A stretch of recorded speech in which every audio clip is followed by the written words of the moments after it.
રાધા ગોરી પાતળિયા લઈ આવે, સલાણે ભૈરા સુર મારેલો, પ્રભુના દૂધે વિસરેલ હાથ, કે જટ બેઠા જમવારેલો.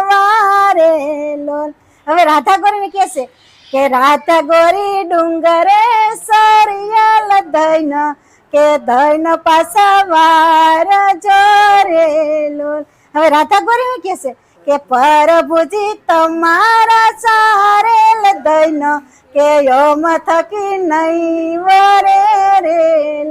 તો અહીંયા ઈ જ વાત છે કે પ્રભુજી ધન તમે સારો છો. રાધાજી કે મારે કીધે નો વરે. તો અહીં શ્યામા મહારાણી નો સત્સંગ છે. તો કે છે શ્યામા કીધે આ કોઈ ઔરંગઝેબ જાગૃત થાય નહીં. કે છે ધન છે એ ધૈનું છે, અમારે કીધે પ્રભુ નો વરે. સ્વયં શ્રી કૃષ્ણ પરમાત્મા આવશે ને ત્યારે બધાય પરમધામ ની અંદર પ્રાપ્તિ થાય.